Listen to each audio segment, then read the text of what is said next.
Kvitova was left frustrated after she crashed out of the China Open with a 6-4, 7-5 defeat to Ludmila Samsonova. The Czech star had minimal turnaround time after beating Wang Xiyu shortly before 1 a.m. in the early hours of Monday. The 12th seed came from a set down to defeat the Chinese wildcard in 3 sets over the course of 3 hours and 5 minutes.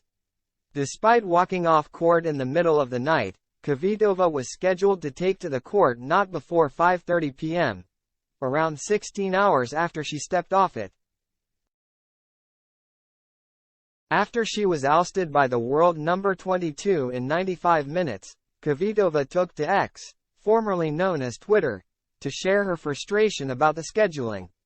Far from ideal to finish my match at the China Open at 1 a.m. and then be back on the schedule at NB 5:30 p.m. the next day when some first-round matches had yet to be played, the two-time Wimbledon champion wrote. Kvitova, who doesn't usually speak out against the WTA, also called on the women's tour to do better. She added, "I have always played the sport with huge respect and rarely speak out, but this time I feel strongly enough to say that there has to have been a fairer option. Please do better for your players at WTA. It's not the first time a player has taken issue with the late finishes and the scheduling in Beijing." During the ATP 500 event being held simultaneously, Zverev and Alejandro Davidovich Fokina had to take to the court after midnight for their round of 16 clash. The match ended shortly before 3 a.m. with the 8th seed coming through in 3 sets.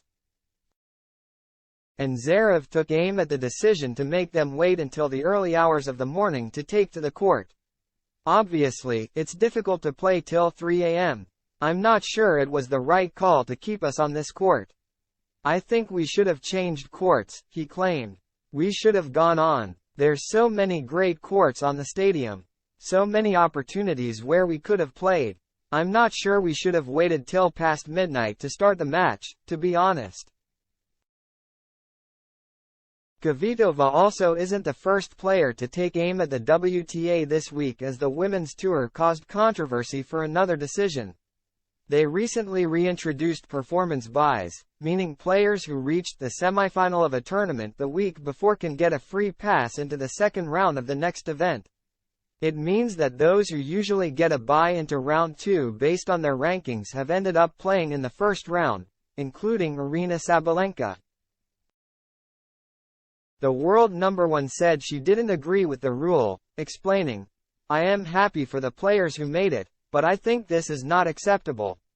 I hope the same thing doesn't happen again later." 2022 Wimbledon winner Elena Rybakina also slammed the women's tennis tour when performance buys were used in Tokyo last week for players who had gone deep in Guadalajara. The 24-year-old took to Instagram to share her frustration. Alongside a clown emoji, she wrote, "Performance buy. Thank you for changing the rules last moment. Great decisions as always at WTA.